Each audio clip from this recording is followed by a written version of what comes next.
Muy buenas tardes, queridos amigos de Practicatest.cl. Espero que todos se encuentren muy bien. Yo soy el profesor Ricardo Cornejo y estamos empezando un nuevo ciclo de clases para la clase C, para la licencia C de motocicletas, ¿ya?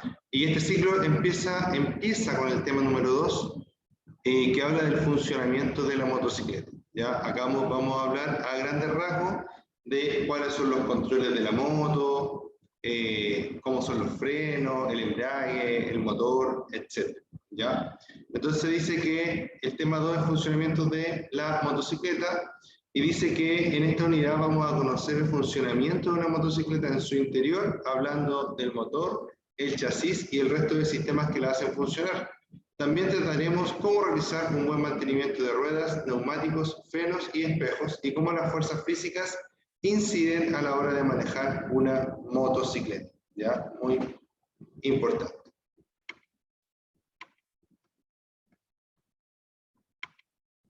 Entonces vamos a empezar hablando del chasis. ¿Qué es el chasis? El chasis es esta porción de metal, ¿cierto?, que une las distintas partes de la moto. Por ejemplo, el estanque, el motor, las ruedas, las suspensiones, el asiento, etc. ¿Ya? El chasis lo tienen prácticamente todos los vehículos, ¿cierto? Y en la base es donde se empiezan a instalar todos los demás elementos y es lo que hace que todo sea un conjunto y pueda funcionar. Dice, el chasis o bastidor de la motocicleta es como el esqueleto del vehículo. Es donde se instalan la mayoría de los elementos. Los más importantes son la horquilla delantera y el brazo basculante. La horquilla va puesta al chasis por el cabezal de dirección, a través de rodamientos o cojinetes. Habitualmente la horquilla delantera posee amortiguadores telescópicos, mientras que la suspensión se realiza gracias a la acción de un resorte de tipo tornillo o espiral. El brazo basculante mantiene la rueda y la suspensión trasera. Vamos a hacer un stop aquí. Cuando hablamos de horquilla, estamos hablando de la rueda delantera, ¿ya? Estos dos tubos que bajan desde el chasis, desde el manubrio, ¿cierto? Bajan dos tubos. Esos tubos se pueden comprimir, ¿cierto? Y esos dos tubos, en conjunto, ¿cierto?, con la unión que tienen los dos tubos, se llama horquilla, ¿ya? Y cuando hablo del brazo basculante, estoy hablando de dos fierros, ¿cierto?, que salen desde el chasis hacia atrás y que toman la rueda trasera, ¿ya? Se llama basculante porque hace esto, ¿ya? Digamos que acá está el chasis, el brazo basculante sube o baja, ¿cierto?, de tal forma que la rueda puede amortiguar las irregularidades del camino, ¿ya? Y la horquilla se te llama horquilla porque es algo parecido a esto. Ya, se ve un poquito más la cámara. ¿Ya? La horquilla es algo parecido a esto. No me reconoce bien los dedos del programa. ¿Ya? A esto, por eso, obviamente le llamamos horquilla. ¿Ya? Dice, esta suspensión consta por lo general de resortes en espiral y amortiguadores telescópicos. Trabajan generalmente con aceite. Eso es para los dos tipos. Ya tanto el brazo basculante como la horquilla trabajan con brazos telescópicos, ¿cierto? Es decir, que es un tubo que se mete dentro de otro para realizar la suspensión, ¿cierto? Para poder estirarse como un bombín, ya muy parecido a como es un bombín, para poder estirarse y contraerse dependiendo de las irregularidades del cambio. Dice que consta por lo general de resortes en espiral y amortiguadores telescópicos. Trabajan generalmente con aceite, ¿ya? Consta por lo general de resortes en espiral y amortiguadores telescópicos. Trabajan generalmente con aceite. Para regular el peso del conductor debe realizarse en un taller especializado para no dañar el sistema de amortiguación. Para regular el peso del conductor, ¿por qué les dice esto? Porque tanto las horquillas como la suspensión trasera puede regularse muchas veces en dureza y muchas veces también en altura, ¿ya? Entonces, para yo poder regular la moto, setearla, ¿cierto? Que se trata de mover unas tuercas, a veces cargar un poco más de aire, menos aire, ya dependiendo del sistema de la moto. Debo hacerlo con una persona que realmente sepa lo que está haciendo, ¿ya? Obviamente acá dice que debe ser en un taller especializado, ¿cierto? Pero obviamente que si yo tengo conocimiento y sé lo que estoy haciendo, lo puedo hacer yo también, ¿ya? Lo que no se debe hacer es que lo haga, que alguien le empiece a meter mano que no sabe lo que está haciendo realmente y que está probando a ver cómo queda, ¿ya? Eso no, ¿ya? Si sabemos lo que estamos haciendo, hagámoslo. Si no, busquemos un experto, ¿cierto? Un mecánico de confianza que sepa de esto y sepa poner a punto, ¿cierto?, la suspensión para nuestro peso, para nuestra altura, dependiendo, ¿cierto?, de las opciones de configuración que tenga nuestra moto. Dice, importante, siempre verifique la amortiguación, que no tenga fugas de líquidos. Al tener malo el sistema de amortiguación puede provocar serios daños en la conducción y control de la motocicleta. Súper importante. Siempre verifique la amortiguación, que no tenga fugas de líquido y, ¿cierto? Estos líquidos, recuerden que dijimos que trabajaban con aceite en su interior, ¿ya? Por lo tanto, si yo en una suspensión tengo una fuga de aceite, puede llegar ese aceite a lugares donde puede ser peligroso. Primero, nunca es bueno tener fugas de aceite porque el aceite va cayendo al suelo y va contaminando el medio ambiente. Y dos, ese aceite también puede caer, por ejemplo, en el sistema de frenos, haciendo que el sistema de frenos deje de funcionar o que funcione de forma menos efectiva, ¿ya? Entonces, mucho ojo, siempre que veamos que sea una pequeña fuga, reparémosla en el menor tiempo posible, ¿ya? Es importante que sepan que casi todas las partes de una motocicleta se pueden reparar. Obviamente que a veces hay daños que hacen que tú tengas que cambiar una pieza completa, ¿ya? Como por ejemplo, una amortiguación completa hay que cambiarla. Pero también pueden haber daños y que van a ser los más en los cuales en la misma amortiguación, la misma suspensión, la misma horquilla que nosotros tenemos, podemos reemplazar los retenes, podemos reemplazar válvulas, etc. Y armar el conjunto nuevamente y que quede funcionando en óptimas condiciones.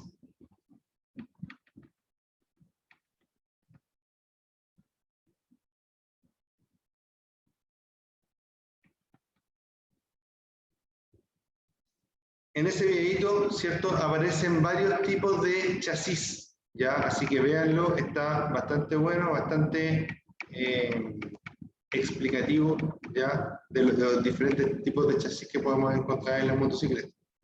Ahora, ¿qué estamos viendo aquí? Aquí estamos viendo, ¿cierto?, el chasis casi desnudo, ¿ya? Que no pertenece al chasis acá, es nuestro brazo basculante y la amortiguación trasera, ¿ya? Todo lo demás, todo lo que se ve negro, entre comillas, ¿cierto? O digamos que negro, ¿ya? Es el chasis, ¿ya? Para que nos ubiquemos, acá atrás iría la rueda trasera, en esta zona iría nuestro estanque, en esta zona iría el asiento, el motor, ¿cierto? Y la horquilla delantera con su respectiva rueda delantera, ¿ya? Cosa muy importante que siempre les explico en esta clase, es que es muy importante que ustedes sepan que todos los vehículos en la actualidad tienen una identificación, a no ser que sean vehículos clásicos muy antiguos, ¿ya? En esos vehículos a veces era más difícil encontrarle una identificación, pero en la actualidad todos los vehículos que se venden para la calle, para usarse en la calle, ¿cierto?, en la vía pública me refiero, van a venir con un número identificatorio. Ese número identificatorio se llama VIN o se llama número de chasis. Este número de chasis o VIN va a estar impreso en esta zona, ¿ya? Si está impreso en esta zona, el número de chasis o el número de VIN, es para que usted lo pueda revisar, ¿ya? ¿Cuándo? Siempre. Siempre que usted vaya a hacer una transacción con una motocicleta.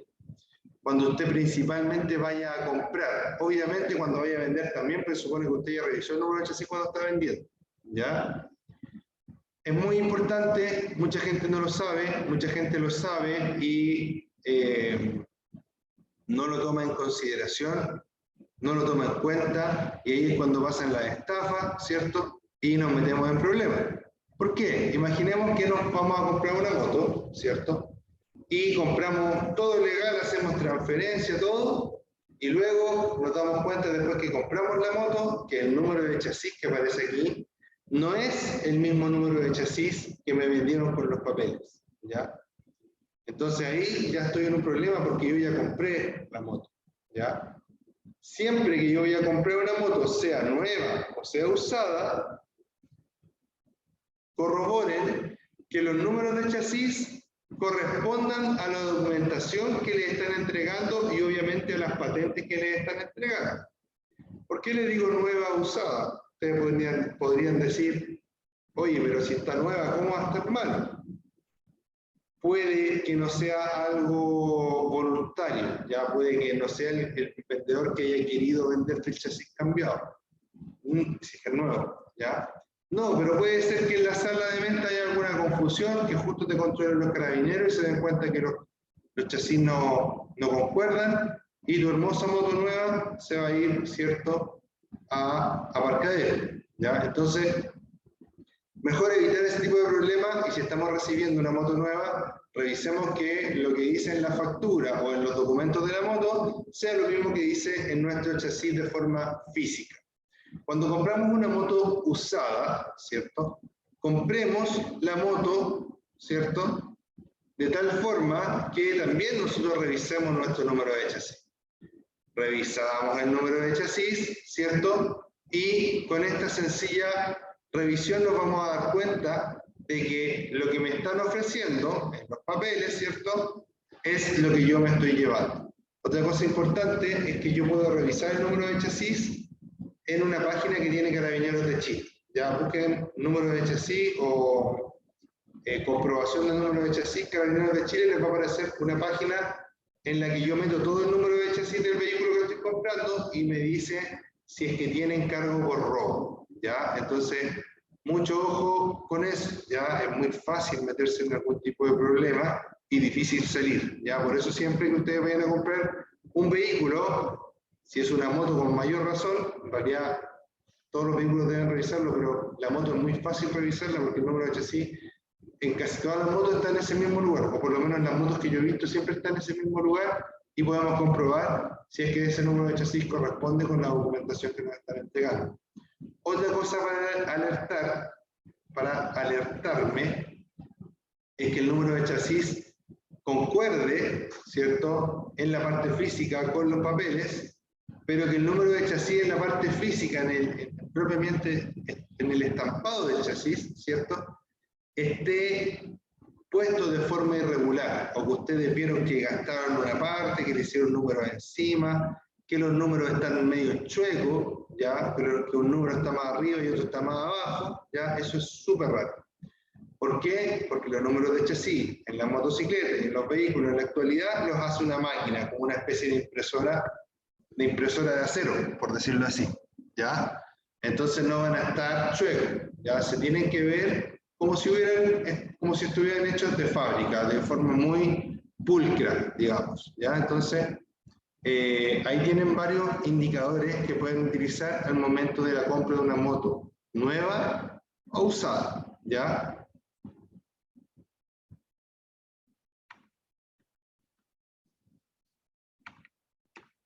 El motor, dice. Como en los automóviles, también es el corazón de la motocicleta, pero existen dos tipos de motores más comunes, que son los de 2 tiempos y los de 4 tiempos, ¿ya? Motores de 2 tiempos y motores de 4 tiempos. Aquí vamos a hablar de lo que se supone que es la parte más importante de cualquier vehículo, ¿ya? Si es la más importante o no, va a depender de la apreciación de cada uno, ¿cierto? Pero sí, de que es muy importante, por supuesto que sí, porque sin el motor, cualquiera sea, el vehículo no va a cumplir, ¿cierto?, con su objetivo, que es desplazarse por sus propios medios. Entonces, en los motores, principalmente de motos, encontramos mucha variedad en torno a lo que rodea su funcionamiento. Porque los motores todos funcionan igual, los motores de combustión interna todos entra cierto combustible y aire, se prende y eso le da impulso a un pistón. ¿Ya? Todos funcionan igual. Los de 2 tiempos, los de 4 tiempos, los diésel, etc. Los de gas, todos funcionan igual. ¿Ya? Pero lo que rodea es lo que cambia y cambia harto en las motos. Porque en las motos encontramos motores que funcionan prácticamente igual que los de un auto, ¿ya? Y motores que son muy distintos a los de un auto. Para empezar, los vamos a dividir en motores de 2 tiempos y motores de 4 tiempos. 2 tiempos y 4 tiempos, ¿ya? Empezando, vamos a decir que lo que más se utiliza en la calle actualmente son los motores, lo que más se utiliza por mucho, ¿ya? Son los motores de 4 tiempos. ¿Por qué? Porque son más ecológicos, no contaminan tanto, ¿ya? No queman aceite. Y su contraparte son los motores de 2 tiempos, ¿ya? Que contaminan más porque naturalmente queman aceite. ¿Y por qué existen de los dos? Bueno, porque los dos tienen distintas propiedades, por decirlo así. Los motores de 2 tiempos son conocidos por ser muy reactivos, como muy violentos, como que aceleran muy rápido y de forma muy brusca. Los motores de 4 tiempos también pueden llegar a muy buenas potencias, pero su potencia la liberan de forma más gradual, ¿ya? Por decirlo así. Pero, ¿qué diferencia tiene el uno del otro? ¿Ya? Para empezar, el motor de 2 tiempos, como recién dije, quema aceite de forma natural. Se mezcla el combustible con el aceite y eso se mete y se quema. En cambio, en el motor de 4 tiempos, ¿ya? Tengo el aceite totalmente separado del combustible y trato de que no se junten por ningún motivo, ¿ya? Cuando los motores ya están más o menos malos, más o menos viejitos, ahí el aceite empieza a pasar a la cámara de combustión, pero eso es porque el motor ya está malo, ¿ya? En excelentes condiciones y de forma ideal, no se quemaría nada de aceite en un motor de 4 tiempos, sino que se quemaría solo combustible. ¿Ya? Además que los motores de 2 tiempos, entre comillas, no tienen válvulas. No tienen válvulas como los motores de 4 tiempos, sino que tienen unas válvulas que se llaman lumbreras, ¿ya? Pero son distintas. Los motores de 4 tiempos, las válvulas son como unas tapitas que se abren, se cierran, ¿ya? Y en los motores de 2 tiempos son unos hoyos que el mismo pistón abre o cierra al pasar para arriba o pasar para abajo, ¿ya? ¿Y por qué se le llama de 2 tiempos y por qué se le llama de 4 tiempos? Los tiempos se le dice a los viajes que el pistón hace para arriba o para abajo. El pistón de 4 tiempos necesita hacer 4 viajes, por eso se llama de 4 tiempos, necesita hacer 4 viajes para recién hacer una explosión. Admisión, compresión, explosión o expansión, como le quieran llamar, y luego escape, ¿ya? Ahí viajó 1, 2, 3, 4 veces y solamente hubo una explosión en ese motor. En cambio, el motor de 2 tiempos hace todo eso solamente en 2 viajes. Baja, sube, explota. Baja, sube, explota. Baja, sube, explota, ¿ya? Entonces, es muy importante entender esa diferencia, ¿ya? Los motores de 2 tiempos generan más explosiones, ¿ya? En menos tiempo que los motores de 4 tiempos, ¿ya? ¿Por qué? Porque el de 2 tiempos necesita 2 tiempos para hacer una explosión y el de 4 tiempos necesita 4 tiempos para hacer una explosión.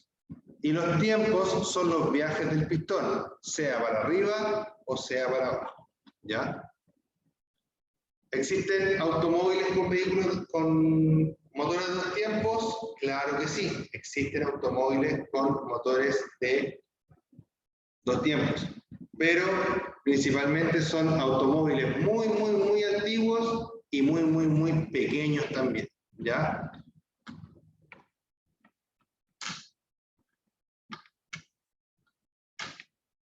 Dice, conoce las diferentes partes del motor de una motocicleta. Lo que tenemos aquí, ¿cierto? Es otra diferencia, ¿ya? Obviamente ese video ustedes lo van a ver después solitos y van a seguir aprendiendo. Pero miren, acá entre este motor, este es un motor icónico de motocicleta, ¿ya? Lo van a ver en muchas partes. Y acá tengo otro motor, ¿ya?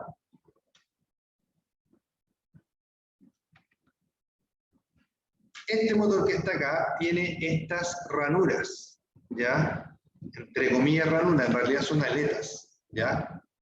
Aletas que entre medio forman como unas ranuras, ¿cierto? Pero en realidad son aletas que están pegadas, el cilindro es así redondito, igual que un vaso, y por dentro de este vaso viaja un pistón, para arriba o para abajo, ¿ya? Entonces, esto que está aquí es un cilindro. No se ve como cilindro, ¿ya? Cilindro es la estructura geométrica que es igual al cono de confort, entre comillas, porque no es un cono, ¿ya? Cono es una estructura como un helado. Pero nosotros le decimos cono de confort al cilindro de confort, ¿ya? Entonces el cilindro es una estructura muy parecida, ¿cierto? A un... el cilindro es una estructura muy parecida a un, entre comillas, cono de confort, ¿ya? Esto que está acá rodea el cilindro, ¿ya? Está la pared del cilindro, ¿cierto? Y estas aletas quedan así, de esta forma. Cilindro, aletas, ¿ya? Entonces, esto permite que este motor se pueda enfriar o se pueda refrigerar, que es lo mismo, ¿cierto? Por medio del viento que va pasando a través de estas aletas. ¿Y por qué le ponen aletas? Porque de esa forma el calor que tiene el cilindro se expande a través de la aleta y la aleta tiene más contacto con el aire. ¿Cuál es el problema de este motor? Que para refrigerarse necesita estarse moviendo, ¿ya? Y que cuando el aire está muy caliente, también le afecta un poco más, ¿cierto?, a este sistema. Como que es un sistema de refrigeración bastante efectivo, pero no es tan robusto, por decirlo así, no es tan a prueba de bala, ¿ya? ¿Por qué? Porque depende de que la moto se vaya moviendo, principalmente de eso, ¿ya? En cambio, lo que yo tengo acá es un motor, ¿cierto?, más parecido a lo que usan la mayoría de los autos ahora. Este motor ya no tiene esas aletas. Se fijan que no tiene aletas aquí, no tiene aletas acá, no tiene aletas en ningún lado. Entonces, la gracia de este motorcito, ¿cierto?, es que es refrigerado por agua. Por dentro de este motor circula agua, que entre comillas agua, porque es refrigerante de motor, o le llaman coolant también, ¿ya? Que está hecho a base de agua, pero no es agua, ¿ya? Una parte de él es agua, pero se combina con un componente que se llama etilenglicol, ¿ya? Que es como una especie de alcohol, ¿ya? Se combina y hace que esta agua, que era pura agua, con las mismas propiedades que tiene el agua que nosotros conocemos y tomamos, se transforma en refrigerante. ¿Por qué? Porque cuando yo le agrego esto, ¿cierto?, cambia su punto de ebullición, es decir, que cuesta más que hierva, y cambia su punto de congelamiento, es decir, que cuesta más que se congele. Por eso, nunca, nunca, nunca, nunca debo echarle a un motor, cualquiera sea, agua sola. ¿Ya? Hay gente que dice, no, yo le echo agua destilada nomás al motor, pura agua destilada. ¿Qué pasa con eso? Que si en algún momento hay mucha temperatura en el motor, esa agua se va a evaporar más rápido. O se va a evaporar a la misma temperatura que se evapora en la tetera. ¿Ya? A 100 grados. Y Cuando haga mucho frío, que es peor aún, ¿cierto? Si es que una noche hace mucho frío y el vehículo está ese frío expuesto, ese refrigerante se va a congelar. Y si se congela, puede producir daño importantísimo en el motor. ¿Por qué? Porque el hielo, cuando el agua se vuelve hielo, hay un fenómeno físico en el cual el agua, al hacerse hielo, se expande. Y al expandirse, es una pequeña expansión que se pega hacia el agua, al expandirse, puede romperme alguna parte de mi motor, ¿ya? Es por eso es que es tan importante que el refrigerante en los motores esté bien controlado, se cambie cuando se tiene que cambiar, etcétera, etcétera, etcétera, ¿ya?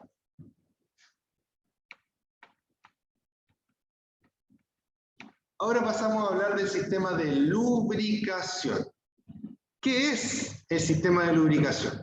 El sistema de lubricación, como su nombre lo dice, es para lubricar, obvio. ¿Y qué es lubricar? Lubricar es disminuir el roce de cualquier superficie, ¿ya? En este caso, metal con metal, ¿ya? Los componentes internos del motor están continuamente rozándose.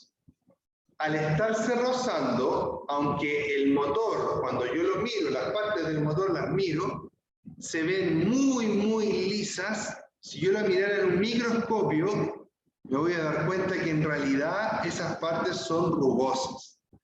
Como son rugosas, ¿ya? Y están en contacto unas con las otras, se van esas rugosidades, esas pequeñas crestas se les llama, ¿ya? Esas pequeñas crestas van chocando entre ellas, ¿cierto? Y al chocar entre ellas se van rompiendo y los metales se van gastando. Todas las superficies son rugosas, ¿ya? Uno piensa que son lisas, lisas, lisas, pero en realidad no son tan lisas, ¿ya? Si nos vamos a un microscopio no van a ser tan lisas, ¿ya?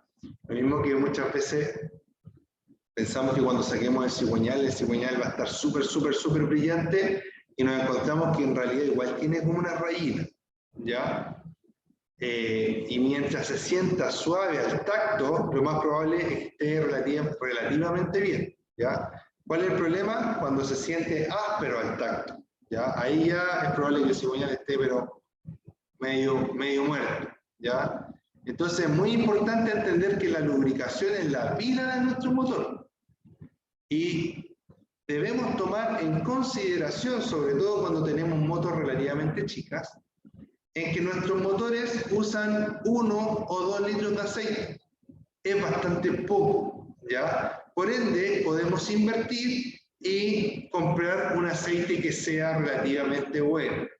No estoy hablando de que compren el aceite más caro que encuentren, no, pero no compren el más barato, ¿ya? Y siempre preocúpense de la norma del aceite. Si ustedes se van a las normativas API, ¿ya? Los aceites dicen cumple con normativa API tanto, ¿ya? Son aceites que están formulados para motores desarrollados de tal año hacia arriba, ¿ya? Por ejemplo, en una de las tiendas más grandes de autopartes de Chile, no voy a decir el nombre, obviamente, ¿cierto? Pero en una tienda muy grande que está en muchas comunas, existen varias calidades de aceite, ¿ya? Entonces la gente va y compra el más barato, ¿ya? Un 1040, por ejemplo, el más barato, que vale tal precio. Pero no se da cuenta que ese aceite dice específicamente normativa API tanto. Y si yo busco en el celular para qué motores es ese aceite, es para motores del año 80, ¿ya? Y no estoy diciendo que la tienda esté mal, simplemente la tienda está ofreciendo un producto, ¿cierto? Pero el usuario a veces compra el que no le conviene, ¿ya? O el que no le sirve, porque es un poco más barato. Porque yo he ido a esa tienda y he comprado ese aceite y los mismos vendedores me dicen, ¿qué auto tiene usted? Tal auto. No le sirve ese aceite porque ese aceite es para motores más antiguos, ¿ya? No va a proteger de la misma forma. Entonces ahí uno tiene que decir, ah, sí, tiene razón, no es lo mismo. Porque no es lo mismo. Porque si fuera lo mismo, le pondrían una normativa más actual y las personas que venden, que producen el aceite ganarían más plata. ¿Se entiende? Pero no es así, sino que nos están informando bien de lo que es. ¿Ya? Por eso les digo que ustedes revisen la normativa API del aceite que ustedes están comprando. Ahí les va a aparecer motores desde tal año hacia arriba se puede usar. O en motores hasta tal año se puede usar este aceite. ¿Ya? Por eso les digo que revisen, ¿cierto? Para empezar, el grado del aceite. Es decir, si es un 2050, un 1540, un 530, un 1040, etc. ¿Ya? El grado, la viscosidad, por decirlo así. ¿Ya? Que es lo que se ve más grande en el envase del aceite normalmente. Y aparte de eso, revisen la norma del aceite. Que la norma sea, ¿cierto? Compatible con la norma que nosotros necesitamos. ¿Ya? Entonces, hagan ese ejercicio y compren el aceite que a ustedes, ¿cierto? O sea, que ustedes puedan comprar por precio, digamos, pero ojalá que no sea el más malo. De repente vale la pena hacer un poquito de esfuerzo en comprar un buen aceite que permita, ¿cierto?, que nuestro motor nos dure en óptimas condiciones más tiempo. El aceite, chiquillo, en la vida del motor. Ya cualquier cosa que usted le meta de mala calidad para adentro, le va a hacer que el motorcito le dure menos. ¿Ya? Y si uno tiene una moto grande, con mayor razón todavía cuidarla, porque las piezas, las reparaciones de los motores de las motos, la verdad que no son nada baratas. ¿Ya? Sobre todo las motos grandes, que se consideran más como un lujo que como una necesidad. Y que no hay tantas tampoco, entonces los precios se encarecen muchísimo. ¿Ya? Mucho ojo, tratemos siempre de no irnos a lo más barato y proteger nuestro motor. El aceite lo que hace es que, imagínense que este es el motor, ¿cierto? El motor acá tiene otra pieza y las piezas están haciendo esto todo el rato, ¿ya? Si yo estoy haciendo esto así, con mis manos en mi brazo aquí, lo que va a pasar es que después de un rato se me va a empezar a poner colorado. Si yo estuviera todo el día así, probablemente, ¿cierto?, me voy a hacer hasta daño, me va a doler, me va a quedar delicado, etc. Lo mismo pasa en el motor. Pero ¿qué pasa si yo me echo un poco de aceite acá y me hago así? ¿Queda más suave o más áspero? Queda más suave. Por lo tanto, puedo estar más tiempo haciendo esto sin necesidad, ¿cierto?, de sufrir daño en la piel. Lo mismo va a pasar en el motor. Si yo le echo aceite y funciona con aceite, ¿cierto?, el motor se va a estar protegiendo a sí mismo. ¿Cuándo se gasta más el motor? Principalmente en el primer arranque, ¿ya? Porque ahí el aceite está todo abajo y no hay tanto aceite entre medio de las piezas, ¿ya? Cuando lo echamos a andar, el aceite empieza a subir gracias a la bomba de aceite, lubrica todas las partes y ya las piezas, entre comillas, dejan de estar en contacto, ¿ya? Hay un término que utilizan algunas personas que me han hablado de este tema, que a mí me gusta harto, y me dicen que las piezas flotan en aceite, ¿ya? ¿Qué quiere decir? Que yo tengo estas dos piezas acá, no me acompaña mucho la cámara, estas dos piezas acá, ¿cierto? Ahí. Estas piezas ya no van a tener contacto esta con esta, sino que entre medio va a haber una delgada capa de aceite que las va a estar separando.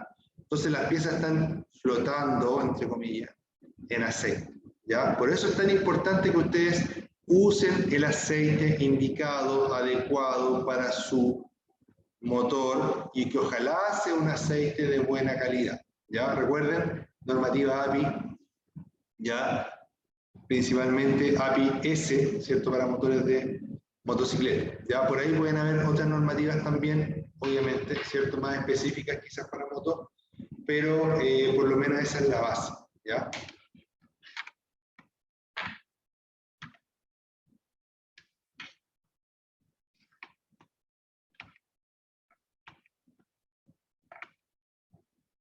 Ahora voy a hablar un poquito del sistema eléctrico y los tan nombrados, criticados, ¿cierto?, y poco entendidos fusibles, ¿ya? ¿Qué hacen los fusibles? Fíjense que aquí tengo un cable. Este cable es un cable USB, por si acaso, es para el ejemplo nomás, ¿ya? Imagínense que este cable yo quiero protegerlo para que no se vaya a quemar por efecto de un exceso de voltaje. ¿Qué hago? Lo corto acá, ¿cierto? Y lo uno con un fusible. ¿Para qué? Para que la corriente venga por aquí, pase por el fusible y siga por el cable. Pero, ¿qué característica tiene que tener ese fusible para poder proteger este cable? Ese fusible, para poder proteger este cable, tiene que tener la característica de dañarse antes que el cable, de cortarse antes que el cable.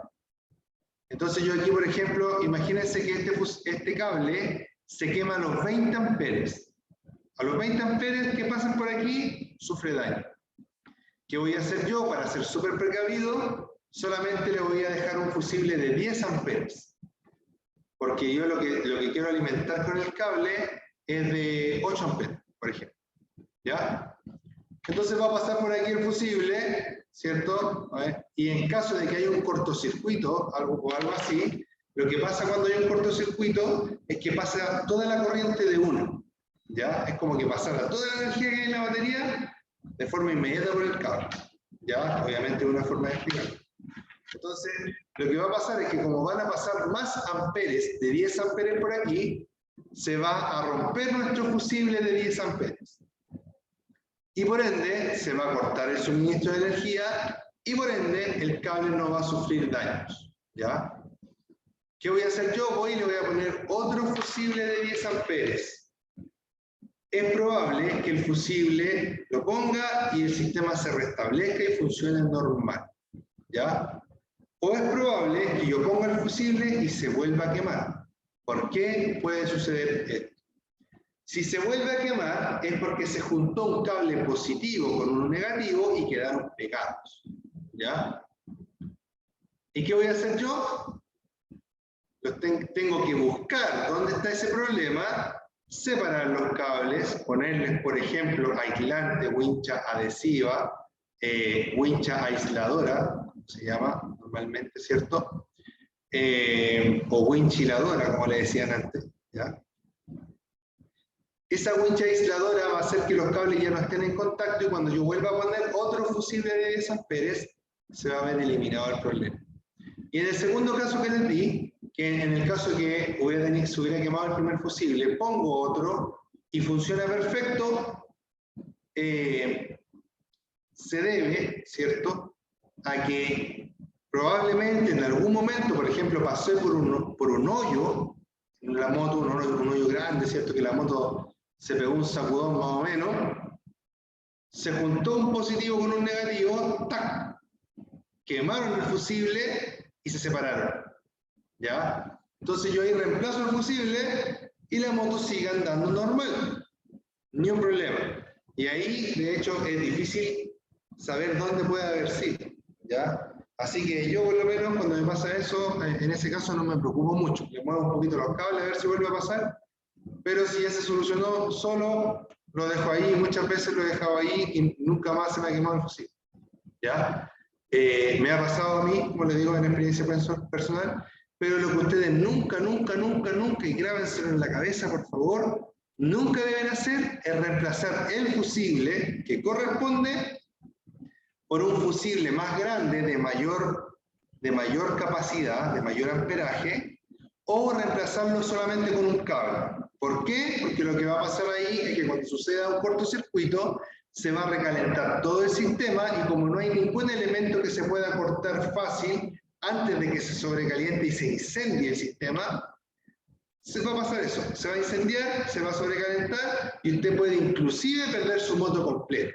¿Ya? ¿Por qué? Pasa mucho en algunas motos que se sobrecalienta un cable, alrededor hay combustible o hay restos de aceite porque la moto ya tiene su año, se prende el aceite, se prende el combustible y se prende la moto entera y no hay cómo apagarla hasta que ya va a ser demasiado tarde. Entonces nunca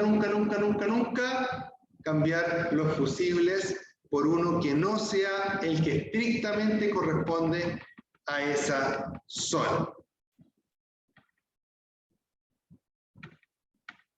Ya, y por último, les voy a decir que existen dos formas de ponerle combustible al motor, de darle combustible al motor, ¿ya? Dos formas principalmente, y dos formas que coexisten mucho todavía en las motos. En los autos casi ya muy poco, pero en las motos todavía coexisten muchísima estas dos tecnologías.